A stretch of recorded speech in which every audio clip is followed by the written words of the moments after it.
dice grabar. Bueno, se supone que ahí lo está grabando. Vamos a ver, no se preocupen. Cualquier cosa yo se los doy acá después porque... Sí, profe. Sí, ya está grabando. Está grabando, ok. Ajá. Es que tiene un montón de pulgadas. Entonces voy a, como estoy grabando hasta ahora, discúlpenme que me devuelva una filmina para los que tal vez no han logrado entrar. Voy a devolverme esta filmina acá, que es lo importante que les está diciendo hasta el momento. Decíamos que hay dos tipos de números con los que vamos a trabajar. Unos los llamamos parámetros, otros los llamamos estadísticas. Los parámetros son números, dijimos, que resumen características de una población. Y el valor del parámetro no cambia. Entonces, por ejemplo, si yo digo la población de Costa Rica, el parámetro que voy a estudiar es la estatura media. Yo digo, la estatura media en Costa Rica es 1,70 m, es solo 1,70 m. No puedo decir es 1,70 m y 1,50 m. Tiene que ser solo uno. Entonces, el parámetro son números que describen características de una población y que no cambian. Mientras que si vamos a los estadísticos o estadísticas, son cálculos que se hacen, dijimos, en una muestra. ¿Qué es una muestra? Un pedacito de una población. Digamos, yo voy a hacer un estudio en Costa Rica. Yo no puedo agarrar 5 millones de habitantes para hacer el estudio. Entonces, lo que tengo que hacer es una muestra. Digamos que yo voy a escoger 2,000 personas que me representan a toda la población. Cualquier cálculo que haga con los datos de esa muestra son estadísticas. Y las estadísticas sí pueden cambiar de una muestra a otra. Les decía, si yo agarro una muestra A que tiene 100 personas y el promedio de estatura me da 1,70 m, puede ser que haga otra muestra con otras 100 personas y el promedio, que sería una estadística, de la altura me dé 1,72 m, por ejemplo. Entonces, ven, esa sí puede cambiar. El estadístico sí puede cambiar de una población a la siguiente. Ahora bien, ven, aquí ahora sí me están apareciendo gente. Es que cuando me aparece en la pantalla gente, yo la puedo admitir, pero si no la veo, no puedo. Ya admití otras personas. Vean que entonces vamos a tener varios tipos de estadísticas, ¿verdad? Como vemos aquí en esta figurita, que espero que la estén viendo todo. Podemos subdividir a las estadísticas en 4 grupos principales. Las estadísticas de centralización, de dispersión, de posición y de forma. Veamos las estadísticas de centralización. Dicen que como ejemplo podemos tener la media o promedio, la mediana y la moda. Todas esas son de centralización. ¿Qué me indican estas estadísticas? Me indican el valor alrededor del cual se agrupan otros datos. Por ejemplo, el promedio es un valor central alrededor del cual se agrupan otros datos. Si yo digo que el promedio es 1,70, bueno, es porque hay gente que mide 1,70, 1,75, 1,80, 1,69, 1,65, qué sé yo. Vean aquí este grafiquito, ¿no ven? Aquí en la parte superior izquierda me da el ejemplo de las estadísticas de centralización. Entonces, digamos que el dato del centro es mi promedio y todos los otros datos se van a acomodar en la curva alrededor de ese promedio. El segundo grupo de estadísticos son los estadísticos de dispersión. ¿Qué quiere decir esto? De que no todos los datos van a ser el promedio, sino que van a estar ahí distribuidos más cerca o más lejos del promedio. ¿Quiénes son estadísticas de dispersión? La desviación estándar, la varianza, el rango o coeficiente de variación, y ellos lo que me indican es la concentración de datos alrededor de las medidas de tendencia central. Entonces, por ejemplo, si yo me voy a este segundo gráfico de aquí, que son las medidas de dispersión, y la del centro es el promedio, de ahí las medidas de dispersión me dicen si estos puntos de acá están muy cerca o están muy lejos del promedio. Entonces, ahí son muy importantes, sobre todo, la varianza y la desviación estándar que ustedes van a utilizar en esta práctica. El tercer grupo de estadísticos son los estadísticos de posición. ¿Esos qué me dicen? Pues me van a decir cómo yo puedo dividir mis datos en varios rangos, en varios grupos, y que cada grupo tenga el mismo número de datos adentro. Entonces yo puedo dividir mis datos en percentiles, o en cuartiles, o en deciles. ¿Qué quiere decir eso? Si yo divido mis datos en deciles, son grupos que van a tener cada uno 10 datos. Si yo lo divido en cuartiles, son grupos que van a tener cada uno el 25% de datos. En percentiles, son grupos que van a tener cada uno 100 datos. Entonces me dividen los datos en grupos, con la misma cantidad de datos en cada grupo. ¿Verdad? Entonces, por ejemplo, los que más se usan son como esos que les decía, como más que todos los deciles, los cuartiles y los percentiles, son como los más utilizados en estadística. Y luego tenemos los estadísticos de forma. Eso es lo que me dice, cuando ya yo tengo la gráfica o los puntos puestos en mi gráfico, aquí voy a añadir más personas que me van entrando, entonces me dice cómo están esos datos repartidos en el espacio, si están muy simétricos, si es asimétrico y no puedo sacar conclusiones, si están hacia un lado o hacia otro de la curva. Vean, por ejemplo, aquí la kurtosis, si mi curva va hacia la izquierda, si va hacia la derecha, si va hacia el centro. Entonces, todos estos estadísticos juntos me permiten a mí hacer inferencias estadísticas. ¿Alguna pregunta hasta el momento? ¿Todo bien? Profe, ¿podría repetir cuánto eran los, digamos, los datos de los percentiles, cuartiles y deciles, por favor? Ajá, ok. Un decil es que usted agarra y divide en grupos de 10, ¿verdad? Entonces, digamos que usted tiene 30 datos, hace 3 deciles, 3 grupos de 10. Los cuartiles, de 25% cada uno, o sea, de una cuarta parte. Digamos, si yo tengo 100 datos y voy a hacer cuartiles, los divido en 4 grupos de 25. Y los percentiles es el porcentaje, en grupos de 100 cada uno. Esos son los más básicos, ¿verdad? No usamos muchos otros tipos. Cuando vean este dibujillo de acá, digamos que todo este circulillo lleno de viejillos es mi población. Profe, Ajá. Dime. bueno, al menos en el documento del manual se decía que los valores como la moda y la mediana no iban a ser evaluados, entonces, pero los está poniendo. Entonces, mi pregunta es si los van a evaluar. No, no necesariamente, no es porque vayan a ser evaluados, sino para que ustedes entiendan mejor el tema, porque hay gente que cuando ya empieza a ver estadísticas se estresa y se le hace un enredillo. Entonces es como para que tengan ustedes los conceptos más claros, independientemente de que se vayan a evaluar o no. Digamos, para medida de evaluación, Bueno, ustedes, lo que está en la guía es lo más importante, pero para que ustedes sepan cualquier cosa, para que tengan mejor información un poquito. ¿Está bien? Bueno. sí, gracias. Ok. Tenemos aquí, digamos que este dibujo representa todos estos viejillos, son la población que hay en un país. Pero yo no puedo estudiar toda la población, entonces yo tengo que estudiar una muestra. Ahora, el investigador va a definir cómo hace el muestreo, ¿verdad? Pero entonces, normalmente en estadística estudiamos son muestras. Las muestras van a tener estadísticas que corresponden a parámetros que están en la... Alguien por ahí se oye el micrófono. Repito, en la muestra vamos a tener estadísticos que reflejan los parámetros y las estadísticas a nivel poblacional. Por ejemplo, en la población grandota, al promedio lo representamos como mu, ¿verdad? La mediana. En la muestra lo representamos con X barra o Xi barra, ¿verdad? Pero es lo mismo, nada más que este muestra, si yo lo veo, y si yo veo el mu, yo sé que estoy en una población. Luego tenemos también la desviación estándar de la población como alfa, la desviación estándar en la muestra es S. La varianza en la población es sigma cuadrado, la varianza en la muestra es S cuadrado. Entonces, para que sepan que es equivalente, ¿verdad? ¿Entendimos eso?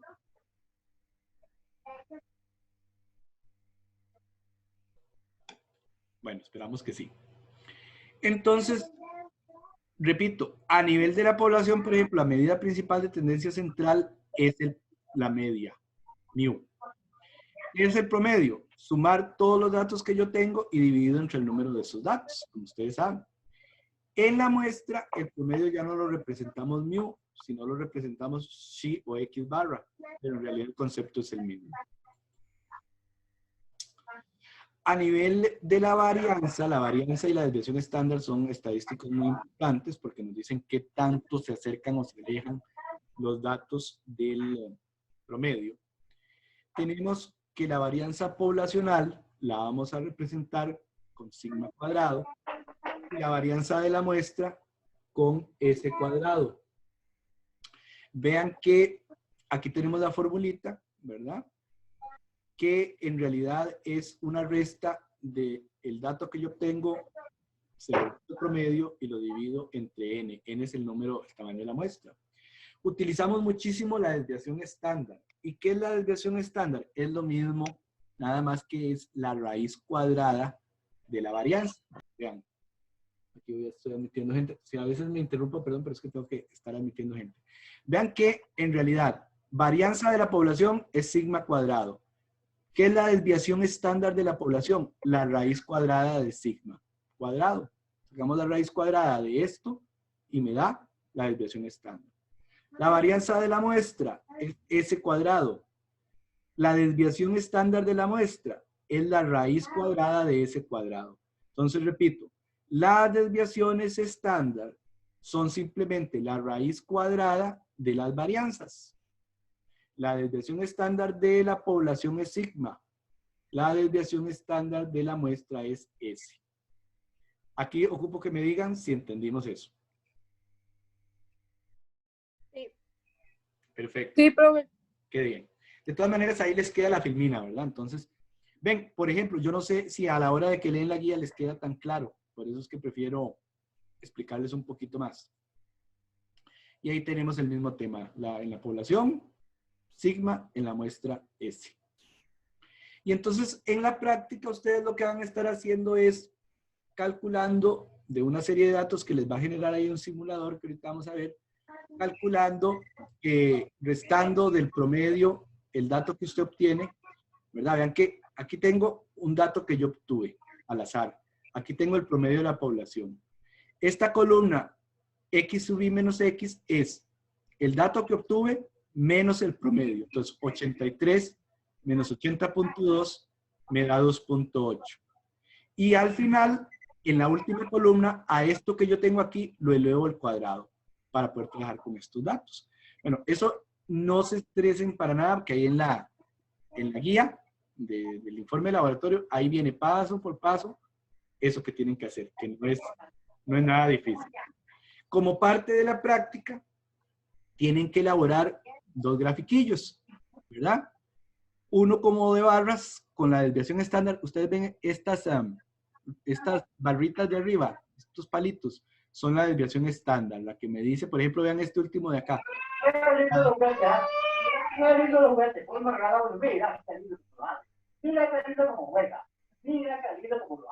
Chiquito, chicos, algunos les va a pedir que cierren el micrófono para que no se nos meta el ruido ambiental.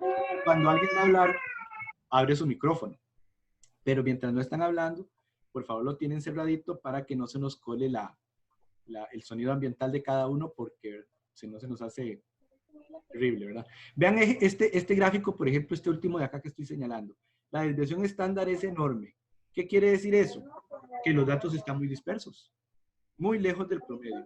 En cambio, si yo me voy, por ejemplo, a este de acá, la barrita de la desviación estándar es pequeñita. Quiere decir que los datos no estaban tan dispersos, que estaban más cerca del promedio.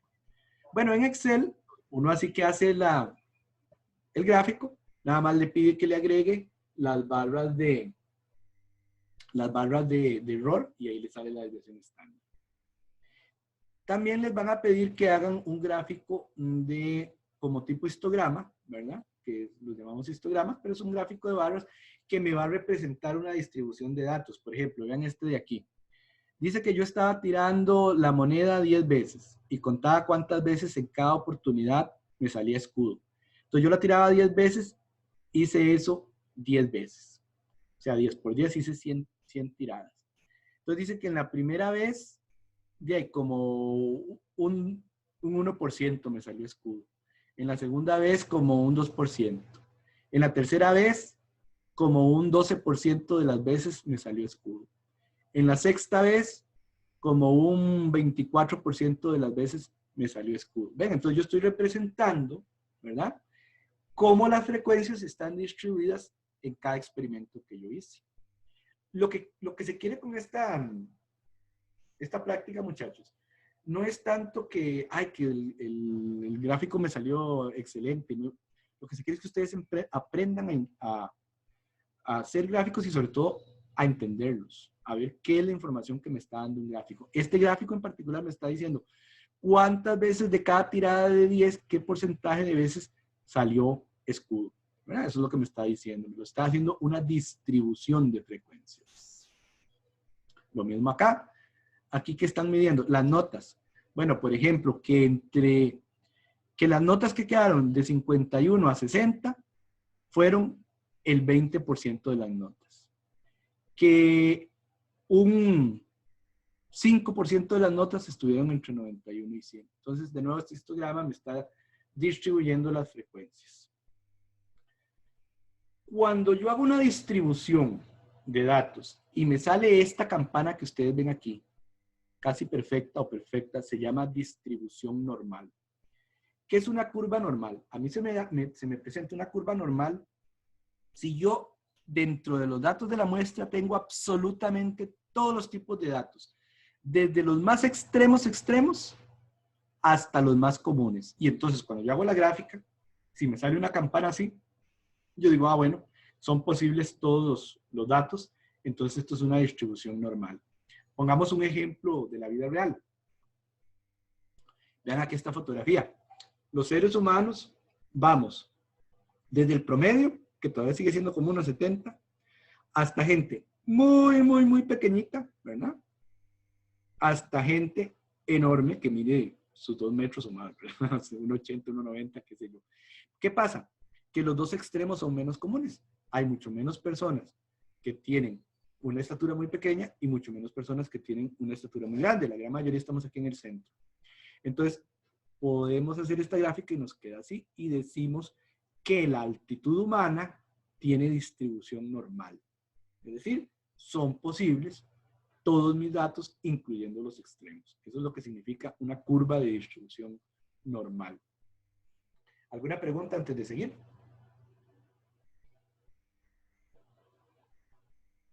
Entendimos el concepto de la distribución normal, ¿verdad? Bueno. Sí. Perfecto. Profe, ¿lo podría volver a explicar? Es que el internet de mi casa se fue y no lo pude escuchar Ok. No, lo que estábamos diciendo es que en una curva de distribución normal, todos los datos son posibles, desde los extremos hasta los datos más comunes. Entonces pusimos como ejemplo la altitud humana. Digamos, el promedio de la altitud humana es 1,70, por ahí. Pero van a haber personas muy pequeñitas y personas muy grandes, muy altas. Estos dos extremos nunca son muy comunes, siempre son los menos. La gran mayoría estamos en el centro. Si hacemos una gráfica de la estatura humana, nos da una curva así, casi perfecta. Eso quiere decir que es una distribución normal, porque son posibles todos los datos, desde los extremos, que son menos comunes, hasta la mayoría de datos que quedan aquí en el centro. Eso es lo que es una curva de distribución normal.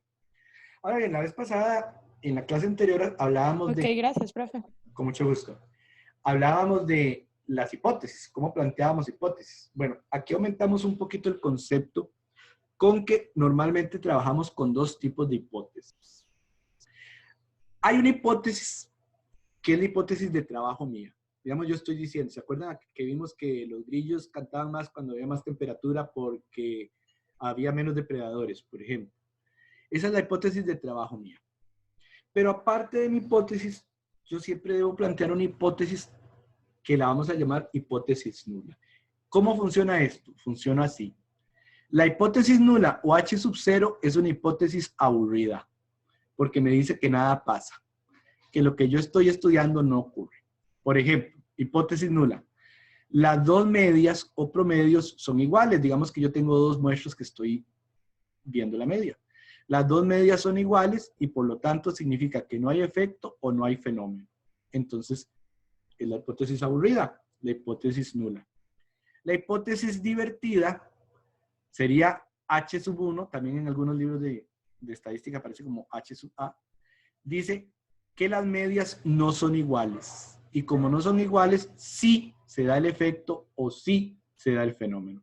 Entonces, mi trabajo tiene que ser o aceptar la hipótesis aburrida, es decir, la nula, o rechazarla. Por ende, o acepto o rechazo, ¿verdad? La hipótesis alternativa. ¿Qué pasa? Si yo tengo aquí mi curva, yo establezco, ¿qué les digo yo? No vamos a entrar mucho en el detalle, pero digamos que yo digo que quiero tener un 95% de confianza. Y entonces yo le pongo a este valor de alfa de confianza acá el valor del 5%. Cualquier cosa que me caiga antes de esta región de alfa, yo lo acepto. Y si mi hipótesis cae dentro de alfa, entonces cae dentro de mi región de no confianza y yo rechazo la hipótesis. Ahora, eso se va a definir de prueba en prueba, ¿verdad? Uno en la prueba define si el alfa vale 5%, 0.05%, qué sé yo. Entonces, por ejemplo, puede ser que yo estoy probando mi hipótesis nula y no la puedo rechazar porque resulta que de veras no había ninguna relación, no había ningún fenómeno. Entonces cae dentro de la región de no rechazo y yo tengo que aceptarlo. O puede ser que yo estoy realizando un experimento y veo que realmente mi hipótesis nula no es cierta.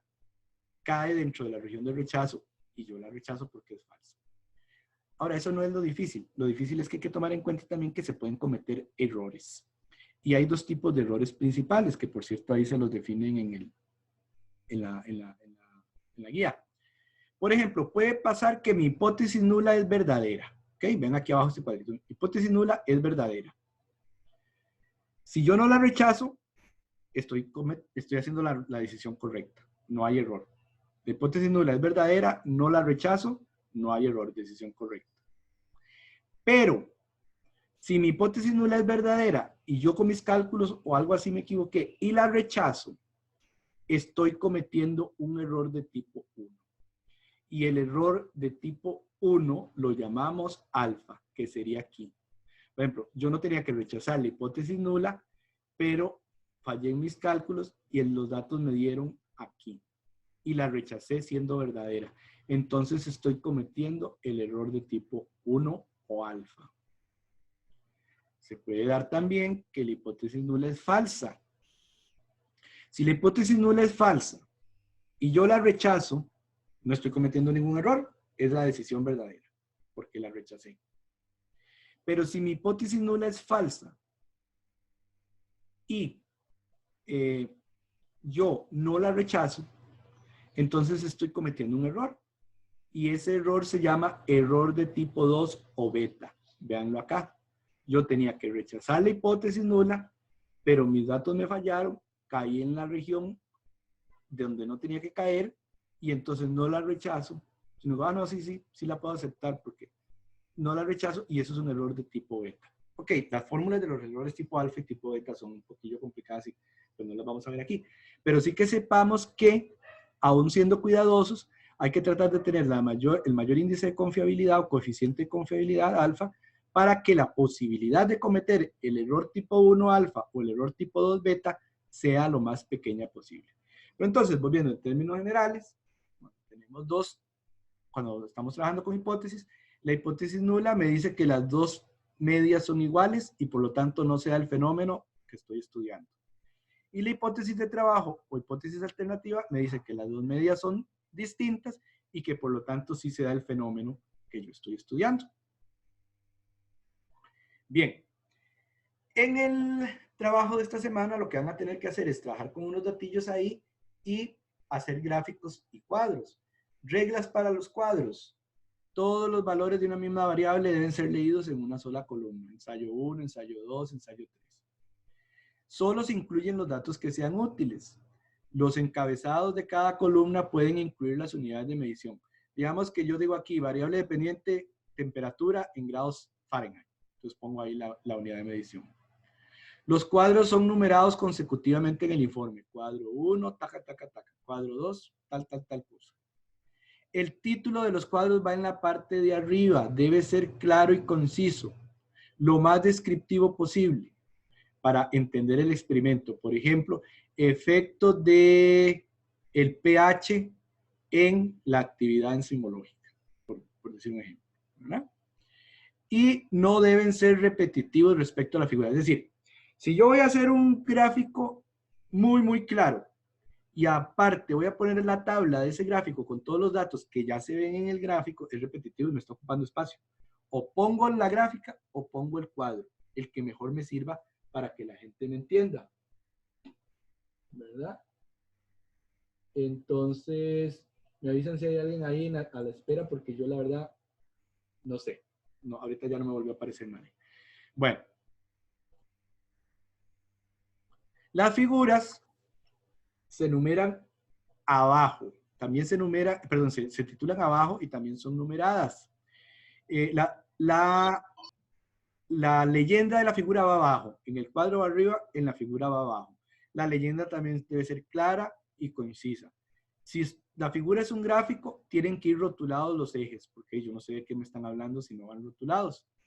Y también las figuras se numeran consecutivamente. Figura 1, figura 2, figura 3. Los cuadros van por aparte, ¿verdad? Los cuadros se enumeran de manera aparte. Cuadro 1, cuadro 2, cuadro 3. Entonces, lo que hay que hacer esta semana es leer el manual, asistir a la reunión de Zoom, que ya lo estamos haciendo, proceder con el quiz de entrada que tienen hoy y mañana.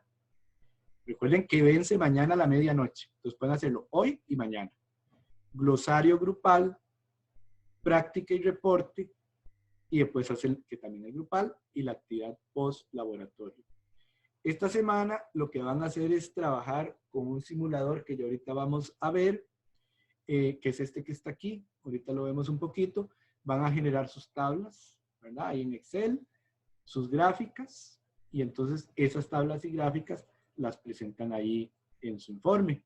Y hacen un pequeño ejercicio con respecto a la dieta de los cerdos, que es un repaso del método científico, que es un repaso de la clase anterior. Ahora, muchachos, déjenme ver cómo me salgo de compartir pantalla, porque necesito, vamos a ver, yo creo que ya lo hice, otra cosa. Es que aquí me cambió mucho la configuración de esto, yo no sé por qué me hace esto. Bien, vamos a ver acá. Creo que está aquí.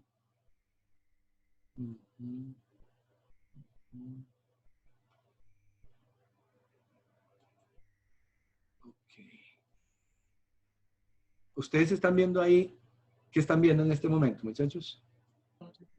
La superficie de Júpiter. Ah, ok, es que eso es lo que me pasó. Ese es mi desktop. Es que me perdió dónde está para compartir la pantalla. Déjenme ver. ¿Qué pasó aquí?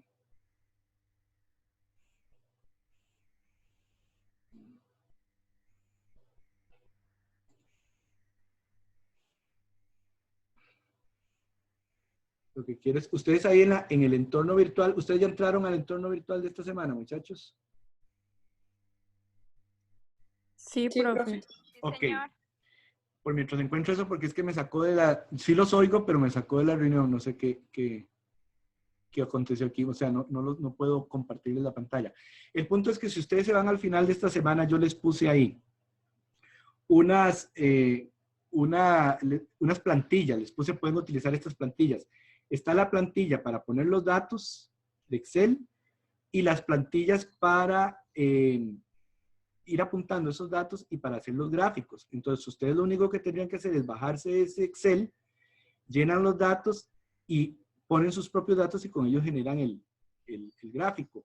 No es ningún problema. Yo les recomendaría dos cosas. Número uno, cuando ustedes están ahí, porque también ahí está el simulador, ahí hay una partecita que dice simulador, usted entra ahí, hace clic y lo lleva al simulador, que es como una calculadorcilla.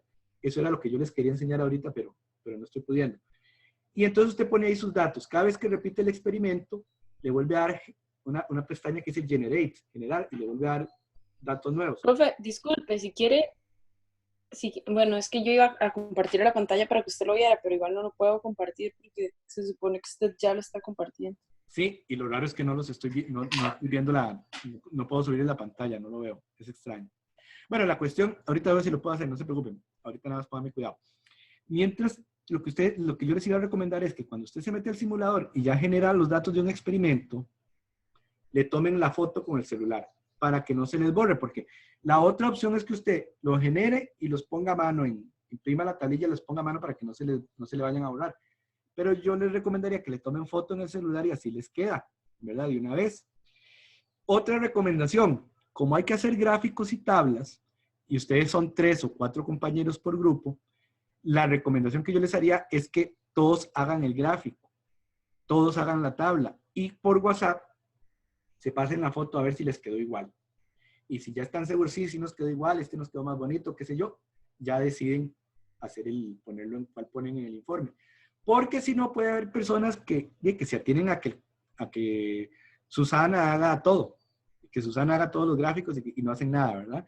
También es otra manera de asegurarse de que nos están saliendo bien los datos, digamos, nos están saliendo bien los gráficos, si a todo el mundo le da igual, no debería ser problema. Sí, y por favor, muchachos, recordar lo que les digo, que no suban los glosarios en PDF, porque entonces ya no se les va a aceptar más, para que por favor lo suban como corresponde. Y vamos a ver aquí. Profe, una pregunta. Ahí dice que en el reporte que es una muestra de 30 en una parte. Los datos los inventamos nosotros porque hay que rellenar, pero no nada más dice como que es de 30. No, eso lo hacen en el simulador. Usted al simulador entra y le dice número de datos, 30. Y el sistema los arroja. Ajá. Si usted se va a la práctica, Okay. Es que, vean, lo que me está afectando en este momento es no encontrar dónde compartir la pantalla. Pero si usted se va a la guía, la guía le dice cuántos tratamientos, cuál es el promedio y cuál es la desviación estándar y cuántas veces hace el experimento. Todo eso está en la guía. Entonces usted lo único que tiene que hacer es entrar al simulador ese que está ahí en la página y si él le dice, ponga de promedio 15, ponen ahí donde dice promedio 15. Desviación estándar 5, ponen 5. Número de individuos, 10 o 20 o 30, ponen número de individuos y el número de experimentos. 3 veces, 4 veces. Ahí en la guía está todo. Entonces, así que usted pone eso, le tripa generate y ya él le saca todos los datos. Ahí es donde yo les estoy recomendando que le tomen foto a esa pantalla para que después no se les borre y se quedaron sin los datos. Porque vean que los experimentos hay que hacerlos varias veces, ¿verdad? Entonces, yo les diría que hicieran eso. No sé si alguien tiene alguna pregunta.